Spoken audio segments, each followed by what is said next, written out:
Bueno, vamos a comenzar con esta clase del módulo de cardiopatía isquémica. Mi nombre es Miguel Eminal, soy coordinador de la unidad coronaria del Sanatorio Diagnóstico. Y lo que vamos a hablar hoy es el diagnóstico de estratificación del síndrome coronario agudo sin supradesnivel del segmento CT. Inicialmente, a modo de introducción, vamos a empezar con esta diapositiva que nos muestra la clasificación del síndrome coronario agudo en relación con la fisiopatología. Bueno, como todos ya saben, la placa vulnerable es la que sufre la erosión y por lo tanto la lesión, que provoca una fisura, digamos, lo que se llama la disrupción de la placa, y esa fisura puede ser mayor o menor. En caso de ser mayor, se forma un trombo oclusivo, que forma una interrupción total del flujo sanguíneo, y esto genera digamos, un infarto con elevación del segmento CT, que se traduce en el electro justamente con esto, con un suprasnivel del segmento CT. Cuando la fisura es menor, el trombo no es oclusivo, queda un remanente de flujo sanguíneo, por lo tanto se genera una lesión, una injuria, que se traduce generalmente como infradesnivel del segmento CT, aunque también puede tener otra manifestación, y en este caso, según la magnitud, clínicamente se va a traducir en una angina estable o en un infarto sin elevación del segmento CT. El cambio típico sería el infradesnivel. En algunos casos, por encima, digamos, a nivel de la localización de la placa, de la ruptura de la placa, se puede producir un fenómeno de vasoespasmo y puede generar una elevación transitoria del segmento CT. En estos casos, es simplemente, digamos, la idea de esta diapositiva es simplemente categorizar y clasificar, y ver en esta clase vamos a focalizar en los casos, digamos, de vasoespasmo, y en los casos de un trombo mural no oclusivo. Digamos, el síndrome coronario agudo sin suprasnivel del segmento CT no engloba a los pacientes con infrasnivel del segmento CT, con electro normal, con cambios en las ondas T o con un suprasnivel transitorio del segmento CT. Esto es porque, como todos ya saben, la clasificación de síndrome coronario agudo es una clasificación de ingreso y conlleva un actuar, digamos, médico en las primeras horas. Es lo que define la necesidad de reperfusión o no. Bueno, ¿cómo se hace el diagnóstico? El diagnóstico se hace en base a distintos pilares, que son sobre todo la presentación clínica, con la anamnesis, el electro y también, por supuesto, el dosaje de biomarcadores. En cuanto a la presentación clínica, el dolor anginoso en un síndrome coronario agudo se puede presentar en 4 escenarios distintos. Un paciente con una angina prolongada, una angina en reposo mayor a 20 minutos, una angina de novo, que no sea en reposo, pero que sea en una clase 2-3 de la sociedad canadiense, una desestabilización de una angina recién, digamos, de un paciente que tenía una angina previamente que era estable y que progresa en el último tiempo, o el paciente postinfarto que se externó, evolucionó bien y tiene un episodio de angina. Estos son los 4 escenarios posibles. La mayoría de los pacientes van a estar entre las primeras 2, es lo más común de presentación, pero pueden ser cualquiera. Tener en cuenta que el paciente puede tener una presentación atípica, como muchos vemos a diario, y esos son en algunos subgrupos de la población, sobre todo los ancianos, las mujeres, los diabéticos, esos son la tríada principal de presentación atípica, pero también se ve que últimamente, y cada vez se ve más, que los pacientes renales pueden tener una presentación atípica. En cuanto a la anamnesis, como les decía, generalmente suele ser normal, digamos, un paciente con síndrome coronario agudo no hay ningún hallazgo patognomónico, pero se pueden en algunos casos ver signos de insuficiencia cardíaca, ¿no? Que pueden ser reales crepitantes, pueden ser, o por supuesto, un paciente que entra en edema agudo de pulmón. Tercer ruido, puede tener inestabilidad eléctrica con con presencia de arritmias, o puede haber un soplo sistólico regurgitante, un poco mitral, pensando en una insuficiencia mitral isquémica. Por supuesto que todo esto, en caso de estar presente, tiene valor pronóstico adverso. Lo que es más importante en el examen físico es que nos es más útil para descartar algunas otras causas de dolor torácico no coronariano, como por ejemplo pueden ser algunos cardiológicos, el TEP, síndrome aórtico, pericarditis, una estenosis aórtica, o en algunos no cardiológicos como un neumotórax, una neumonía, etc. El electrocardiograma constituye una pieza fundamental, por supuesto. Se debe realizar, como lo indican las guías, en los primeros 10 minutos de llegada del paciente, ya que eso tiene efectos sobre la mortalidad en los pacientes, sobre todo para descartar que no tenga supradesnivel o una arritmia que pueda amenazar la vida del paciente. El electro va a ser normal en más de un tercio de los pacientes. Después lo que vamos a poder encontrar, como lo dijimos previamente, es infradesnivel del segmento CT, supradesnivel del segmento CT o cambios en las ondas T.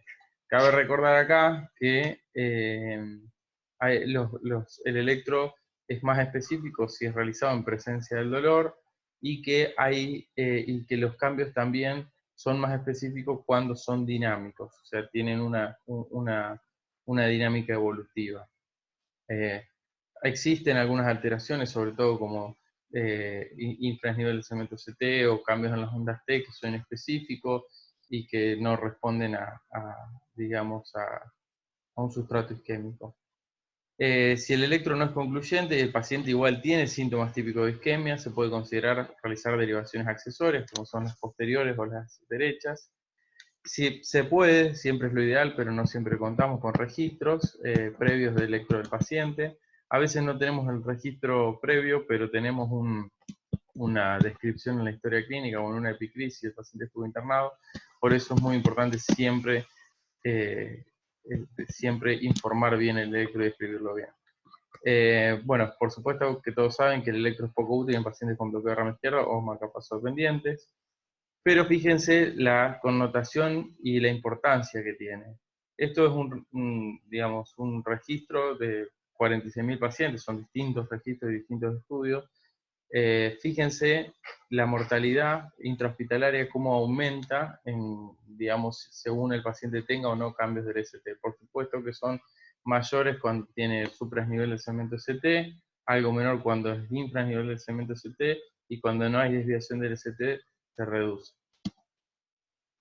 En cuanto a los biomarcadores, que decía que es el otro eslabón en lo que es el diagnóstico, bueno, es un complemento en la valoración inicial y diagnóstico del paciente con sospecha de síndrome coronario agudo. Se recomienda, si es posible, siempre el uso de troponinas, debido a la sensibilidad y especificidad que tienen. La troponina, digamos, se define como una elevación dinámica por encima del percentil 99 en individuos sanos, ya se define como infarto. La ventaja que tienen las troponinas, aparte de su sensibilidad y especificidad, también es que permanecen elevadas durante semanas, entre 14 y 21 días, lo que permite un diagnóstico tardío, sobre todo en esos pacientes que se presentan de manera tardía a la consulta. Y tenemos las troponinas sensibles y las troponinas de alta sensibilidad o ultrasensibles, que la diferencia que tienen es que permite detectar mayor porcentaje, o sea, tiene mayor sensibilidad en un individuo sano. Bien, en realidad acá lo que debemos, digamos, recordar, también todos ustedes ya lo saben, es la tercera definición de universal de infarto, que esto data del 2012, donde se define la presencia de un biomarcador, que es preferiblemente troponina, perdón, digamos, por encima del percentil 99, asociado a alguno de los que se menciona ahí, que son síntomas de isquemia, cambios en el segmento ST, un nuevo desarrollo de ondas Q, evidencia de pérdida del miocardio viable en un estudio de imagen o una identificación de un trombo coronariano en una angiografía o en una autopsia. Eso, como ustedes ven, la definición de infarto cambió a lo que era previamente y si bien antes se usaban, digamos, todos otros biomarcadores, la sistematización que se hizo con las troponinas cambió un poco lo que antes era en la angina inestable la estratificación de alto riesgo o no. Antes los biomarcadores se utilizaban sobre todo, o sea, había mucho más diagnóstico de angina inestable y había más angina inestable de alto riesgo, que en este caso pasaron a ser infartos sin elevación del segmento ST y la angina inestable se redujo a aquella con biomarcadores negativos o biomarcadores que no están disponibles. Bueno, también como ya saben, el mecanismo por el cual se clasifica el infarto es el tipo 1, tipo 2, tipo 3, tipo 4 y tipo 5, y en este caso lo que vamos a hablar es sobre todo el tipo 1, que es la ruptura de placa con el trombo. Simplemente para recordarles, la presencia de troponina elevada puede deberse a múltiples causas, hablando de lo estrictamente, incluso los que nos compete, lo cardiológico, sin, digamos, descartando causas no cardiológicas, pueden ver que puede ser en el contexto agudo, lo que, digamos, de presentación, o en contexto crónico. En el contexto agudo puede ser por un infarto, y el infarto puede ser todo tipo de infarto, un infarto tipo 1, tanto con supra o infranivel del CT, o un infarto tipo 2, que es el que responde a otra causa, a una causa secundaria, que puede ser un vasoespasmo, una taquiarritmia, por ejemplo, pacientes que se internan con una FA de alta respuesta ventricular, un paciente también que tiene una estenosis aórtica severa, una crisis hipertensiva, una miocardiopatía hipertrófica, bueno, etc. Y también puede ser una injuria que no responda, digamos, a un infarto, sino a una lesión que puede ser ocasionado, por ejemplo, por una miocarditis, una miopericarditis, un trauma, una sepsis que genere, digamos, un CIRS, un TEP o una insuficiencia cardíaca aguda descompensada. También en el contexto de pacientes con patología crónica, también se pueden ver, se pueden detectar, sobre todo las troponinas ultrasensibles, en pacientes con enfermedad coronaria estable, en pacientes con insuficiencia cardíaca, bueno, pacientes renales crónicos, etc. Este es un algoritmo que propone la guía de la Sociedad Europea de Cardiología, en la última guía de síndromes coronarios agudos, que se los dejo, ustedes lo pueden repasar. Es con troponina de alta sensibilidad. En realidad, no comparto un poco el diseño del algoritmo, pero es simplemente porque acá propone a la troponina como el actor principal de la decisión diagnóstica en los pacientes. Y no es que no pueda tener la troponina ese protagonismo, pero simplemente en nuestro medio no lo tenemos y no disponemos. Entonces, yo les voy a compartir otro algoritmo que este es de una institución, que es un ejemplo, pero ustedes pueden ver cómo se puede utilizar. Lo ideal sería que cada institución con sus recursos pueda utilizarlo. Este es un ejemplo simplemente, pero ustedes pueden ver, esto es para el paciente que ingresa con dolor precordial, sospecha de síndrome coronario agudo, y acá se disponen de lo que sería, digamos, distintas troponinas. Fíjense que, bueno, por supuesto el paciente viene con sospecha de síndrome coronario agudo, en el electro tiene supra-desnivel del segmento CT, por supuesto que se deriva coronaria y se evalúa la repercusión. Del otro extremo del diagrama podemos ver si el paciente tiene cambio sugestivo de isquemia, ya, digamos, por ejemplo, infrasnivel del segmento CT, también el paciente va a coronaria y se hace el tratamiento que sea necesario. Ahora, cuando estamos en lo que es la unidad de dolor, lo que sirve inicialmente es saber cuánto lleva el paciente de iniciado los síntomas, o sea, del evento índice que nosotros calificamos, cuánto tiempo lleva de evolución, y sobre ese tiempo podemos decidir, en el caso de tener, por supuesto, las troponinas, o por lo menos para que ustedes sepan cuál es lo necesario, digamos, cuáles son los tiempos para la utilización de cada uno. Por ejemplo, si el paciente lleva más de 6 horas del dolor, una troponina convencional, que es la que la mayoría tenemos, ya más de 6 horas es concluyente. Si la troponina es negativa, uno puede, en este caso dice alta porque es de cardiología, pero uno puede considerar otras causas o descartar algo cardiológico. Siempre, por supuesto, prima la clínica, y si el paciente, uno tiene una alta sospecha de que el dolor es un dolor, por ejemplo, supongamos en pacientes que ya tienen elementos previos y demás, por supuesto que solamente con una determinación de un biomarcador no es que lo vamos a descartar, pero baja muchísimo la probabilidad. Si uno sigue pensando que el paciente tiene una sospecha clínica, lo debe tratar como tal. Ahora, si la troponina ya es positiva, bueno, ya tiene diagnóstico. En realidad se dice que según el valor de la troponina sirve para ser diagnóstico o ya sirve para ser, o ya tiene más valor pronóstico. Pero eso lo dejamos de lado. Por el otro lado, cuando el paciente tiene lleva menos de 6 horas de dolor, en realidad la troponina convencional, la troponina semi-cuantitativa o la cuantitativa, en esa ventana de tiempo no es de utilidad hacer una sola troponina, y acá es cuando juegan un rol importante las troponinas ultrasensibles. Las troponinas ultrasensibles, si el paciente llega a consulta a la media hora o a la hora del dolor, no hay problema, va a haber que hacer dos determinaciones. Una basal, cuando el paciente acude a la guardia, y la otra a las 3 horas posteriores a la primera. Bien, depende de la primera determinación, esto depende del punto de corte de la marca de la tira reactiva, pero con la mayoría puede ser, van a ver que la mayoría son 14 nanogramos por decilitro, pero hay algunas otras que pueden tener, que pueden ser 20 o 25. Si es menor, si es bien bajo la determinación, a las 3 horas tiene que aumentar un 50% para que resulte positivo. Ahora, si la determinación es más alta, es de 14 o mayor a 14, tiene que tener un delta, digamos, una diferencia con el basal de 20%. Si esa diferencia no las tienen, ya se puede descartar. Las troponinas ultrasensibles sirven para descartar, sobre todo cuando son niveles tan bajos. Ahora, si esa diferencia uno la consigue con la segunda determinación, ya se tiene que internar y ya tiene diagnóstico de síndrome coronario agudo. Si los valores son menos de 50 nanogramos por decilitro, sirve para hacer simplemente diagnóstico. Hasta entre 50 y 100 ya tiene un valor, digamos, más alto, y ya un valor ya mayor de 100 ya no es necesario hacer el segundo. Bien, entonces, resumiendo lo que vimos recién, fíjense que teniendo la presentación clínica del electro y las troponinas, uno va a llegar a generar un diagnóstico.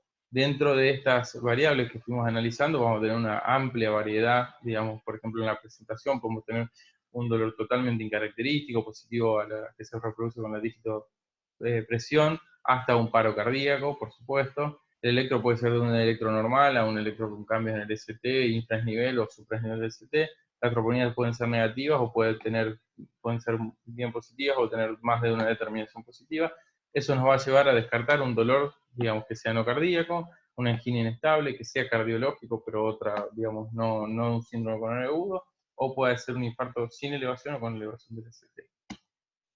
Bien, uno cuando ya tiene hecho el diagnóstico, lo fundamental es realizar una estratificación del riesgo. ¿Qué significa esto? Disponer a los pacientes en grupos en lo que existe una misma probabilidad de que ocurra un episodio. Estos episodios pueden ser, por ejemplo, pronósticos, que es lo que más nos interesa, que tenga un infarto o un reinfarto, o un infarto si es una angina inestable, o que tenga una muerte, o que sea una complicación como puede ser un sangrado.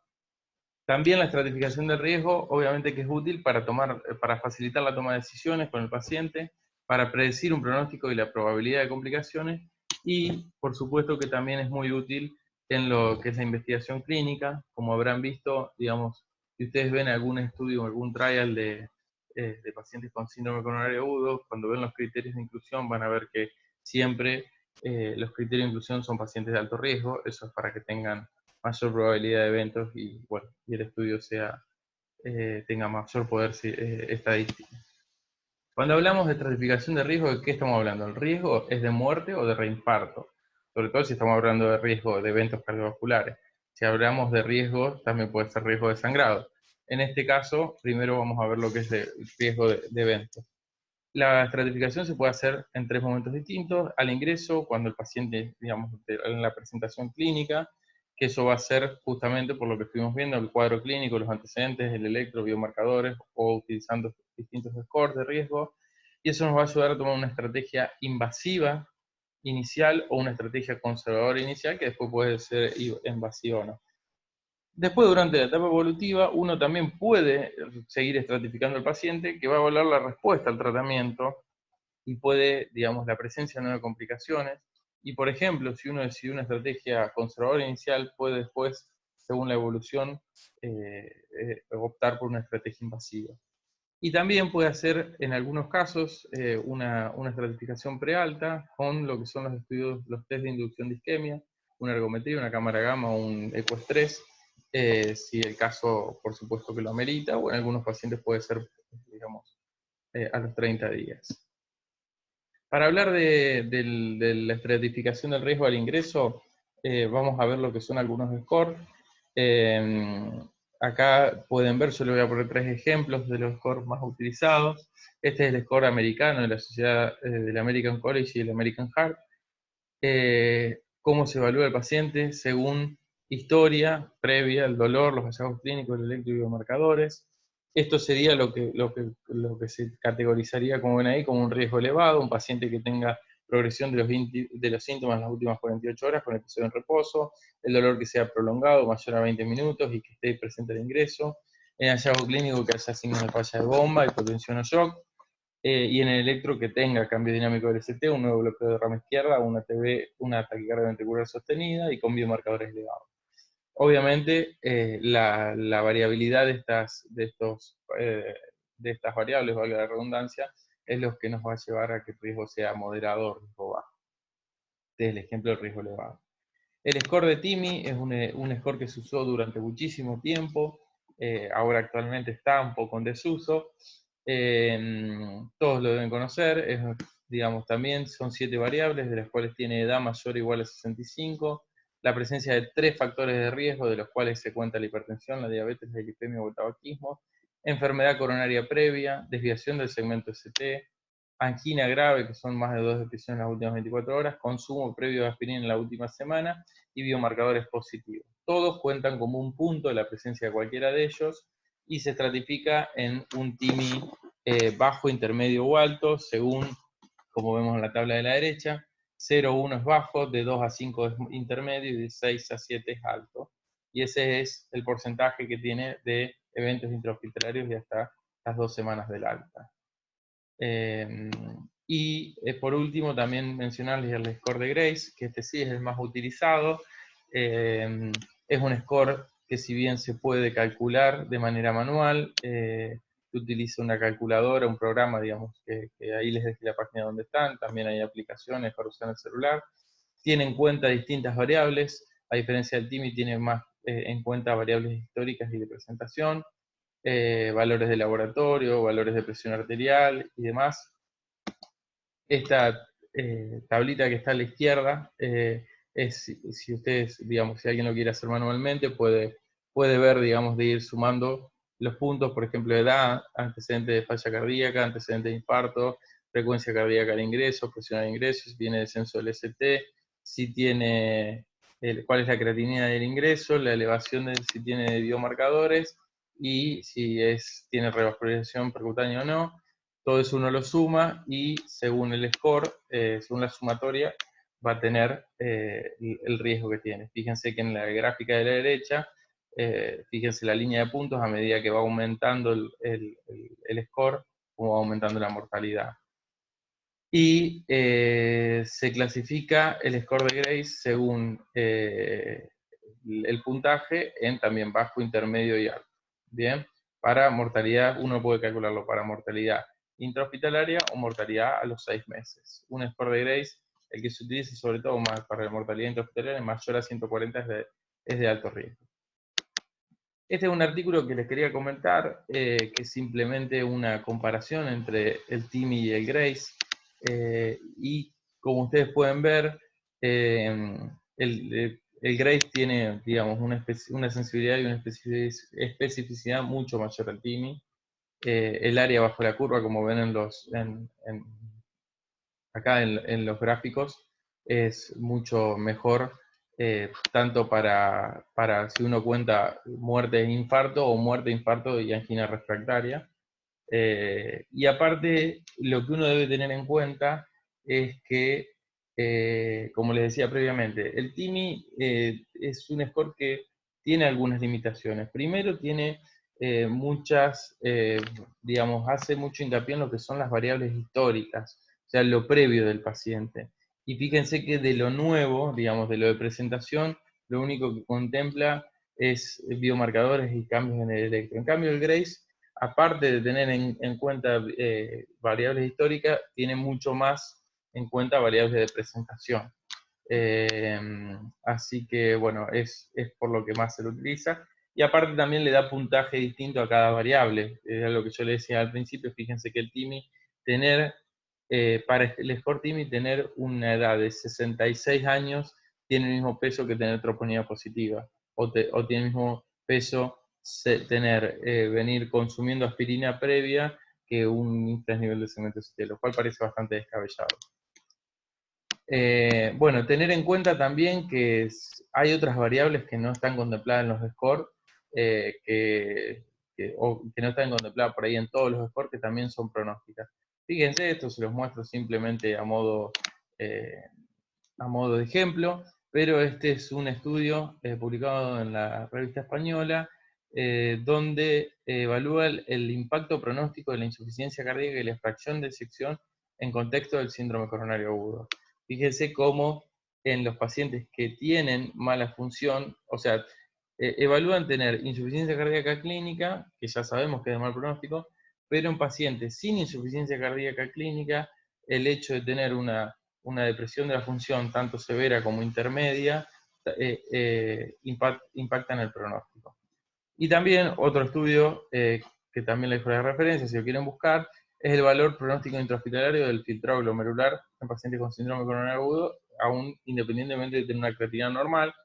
El GFR, sobre todo, teniendo en cuenta la edad de los pacientes, que por ahí es lo que más influye en el filtrado glomerular de esta población. También el tener un filtrado glomerular bajo es de mal pronóstico. Con esto vamos a dar pie a lo que es el riesgo de sangrado. Lo que quiero hacer hincapié acá es que hoy en día uno ve que el manejo se va haciendo cada vez más en cuanto a la troponina. La troponina es muy útil, la troponina, y sobre todo las troponinas de nueva generación, las ultrasensibles y demás, pero le vuelvo a decir, ustedes saben, cada uno vive la realidad de su institución, pero hoy en día no están disponibles, a veces por el costo o a veces porque tenemos la limitación de las obras sociales para poder hacer la determinación. Entonces, todas las guías y los algoritmos y demás son útiles, pero están enfocados sobre todo por la sociedad americana y la sociedad europea, donde no tiene ningún inconveniente para hacer la determinación de troponina. Entonces yo lo que siempre le digo, digamos, a los residentes es que ustedes se tienen que fijar en los scores de riesgo, por ahí no utilizarlo como tal y calcularlo, pero sí tener en cuenta todas las variables, porque las variables son lo que ustedes tienen que hacer rápidamente en, digamos, el repaso. A ver, el paciente tiene insuficiencia cardíaca, tiene antecedentes previos, tiene cambios en el ST, qué edad tiene el paciente, cómo es la TA de ingreso, cómo es la frecuencia cardíaca, y todas esas cosas son lo que les va a permitir estratificar, digamos, el riesgo del paciente. Bueno, ahora vamos a pasar a lo que es el riesgo de sangrado, que es algo que también está muy relacionado al riesgo isquémico. Fíjense que en pacientes con síndrome coronario agudo, 3 de cada 10 que son externados reingresan durante el primer año por un sangrado. Sobre todo hoy en día, con los pacientes tratados con la doble antiagregación, la mayoría ocurre en los primeros 3 meses. Fíjense en el gráfico de la izquierda, que es del registro del Trial Horizon, fíjense cómo en la fase precoz, que es durante el primer mes, hay muchísimo riesgo de sangrado, sobre todo sangrado mayor, que es la línea roja, es mayor al riesgo de reinfarto, y después va disminuyendo durante lo que es el primer año. Y en el gráfico de la derecha lo que nos muestra es cómo uno tiene que poner en la balanza y tratar de justamente balancear lo que es el riesgo isquémico del riesgo de sangrado.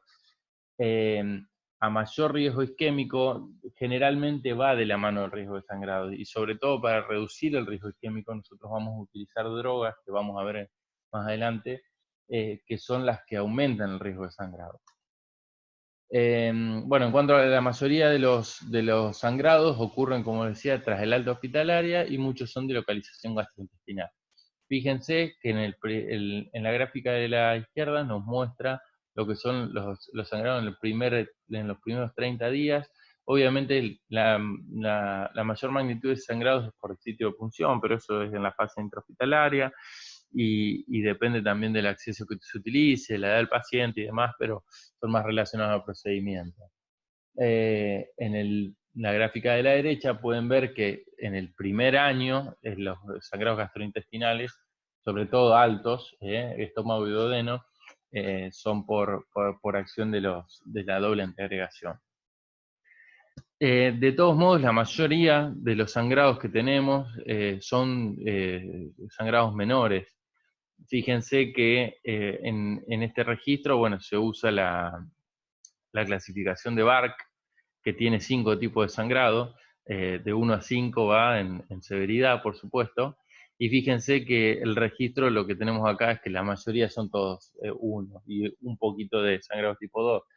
El BARC 1 es un sangrado que generalmente no genera hospitalización ni tratamiento, que lo que puede hacer es que uno discontinúe algún antiagregante, pero no requiere transfusión, no requiere intervención ni nada. Que es la mayoría y es lo que uno ve en la práctica diaria. De score de riesgo hemorrágico hay un montón. Tienen los clásicos de Hasbled, que se utiliza para otras cosas, el Crusade, que es un poco más, digamos, específico de síndrome coronario agudo, pero acá yo les muestro que es una calculadora, que es el que, digamos, más se utiliza, sobre todo en lo que son los trials, que es Precise. Digamos, se hizo este score en base más que nada a la doble antiagregación. También esto se los dejo para calcular si quieren. Lo importante es tener en cuenta que digamos, van a ver en todos los ensayos clínicos, en todos los registros, que la prevalencia de la hemorragia va cambiando mucho. Fíjense, yo acá les dejo en esta gráfica, tienen un montón de registros, y en todos ven que el sangrado mayor cambia, pero es porque la definición de sangrado mayor es distinta según la definición que se utiliza. Las grandes, digamos, las que más se utilizan son el sangrado Crusade, el sangrado Timi, el sangrado Augusto, pero bueno, van a ver que hay un montón, entonces por eso va a variar. Y la variabilidad es que algunos clasifican el sangrado mayor como aquel que corre riesgo de vida al paciente, otros lo clasifican si tiene un descenso de 5 puntos de la hemoglobina, otros lo clasifican como que es un sangrado que sea intracraneal, o que requiera que el paciente sea politransfundido. Bueno, van a ver que eso varía muchísimo según la definición que se utilice. Como predictores, digamos, uno puede predecir y uno debe en realidad predecir qué paciente tiene altas chances de tener un sangrado mayor. Y bueno, y eso justamente lo que nos va a mostrar son los predictores. Fíjense que en este caso la edad mayor es 75 años, el sexo femenino, la diabetes es ahí, en realidad en esto no es significativa en este gráfico, hipertensión, si el paciente no tiene angioplastia previa, si el paciente tiene anemia, si tiene fallas renales, es importantísimo, biomarcadores o descenso del ST, sobre todo por el riesgo isquémico, y si el paciente, bueno, según el tratamiento médico. Pero es muy importante saber en la rutina, lo que uno ve es los pacientes que son añosos, pacientes mujeres y pacientes con anemia o falla renal son los que mayor riesgo tienen de sangrado. Fíjense que la mortalidad, por supuesto que está muy relacionada con el sangrado, ni hablar, en la curva roja es el sangrado que amenaza la vida, por supuesto que si amenaza la vida tiene altísima mortalidad. Ahora, un sangrado mayor tiene menos, o sea, es la mitad del anterior. Un sangrado menor o sin sangrado ya generalmente no afectan mucho en la mortalidad. Y bueno, y para finalizar, y esto nos va a dar pie a la próxima clase que es de tratamiento, esta es una diapositiva que yo siempre la utilizo porque me gusta el significado que tiene, y es cómo fue la evolución del tratamiento antiplaquetario, antiagregante, con respecto a los eventos cardiovasculares y con respecto a los sangrados, sobre todo sangrados mayores. Fíjense que cuando no se utilizaba, no había, digamos, no se utilizaba el tratamiento antiagregante, los eventos eran altísimos, digamos, y prácticamente el sangrado era mínimo. Ahora, cuando se empezó a utilizar la aspirina, se bajó un 25% los eventos cardiovasculares, pero aumentó un 60% el sangrado mayor. Cuando se empezó a usar aspirina más clopidogrel como su primer esquema de doble antiagregación, se redujo aún más un 20% de eventos cardiovasculares, pero aumentó casi un 40% el sangrado mayor. Y añadiendo lo que son los antiagregantes de nueva generación, el prasugrel, el ticagrelor o el cangrelor, fíjense que aún se redujo cada vez menos en lo que se reduce de eventos, por supuesto, cardiovasculares, pero sigue aumentando el riesgo de sangrado. Entonces, esto es algo que va de la mano. A medida que nosotros somos más intensivos con el tratamiento, vamos a tener mayor riesgo de sangrado, pero sepan que el sangrado siempre va de la mano del riesgo isquémico. O sea, lo ideal sería tener un paciente con, digamos, que uno tenga un paciente con alto riesgo cardiovascular, pero bajo riesgo de sangrado, pero eso se da solamente en pacientes jóvenes, pacientes sin antecedentes. Ahora, los pacientes, la población, que es la que más tiene este tipo de eventos, van a ser pacientes que, si bien van a tener alto riesgo de eventos isquémicos, va a ir de la mano con alto riesgo de sangrado. Así que, bueno, esto lo vamos a ver en la próxima clase de tratamiento, cómo afecta en la elección de las drogas. Muchas gracias.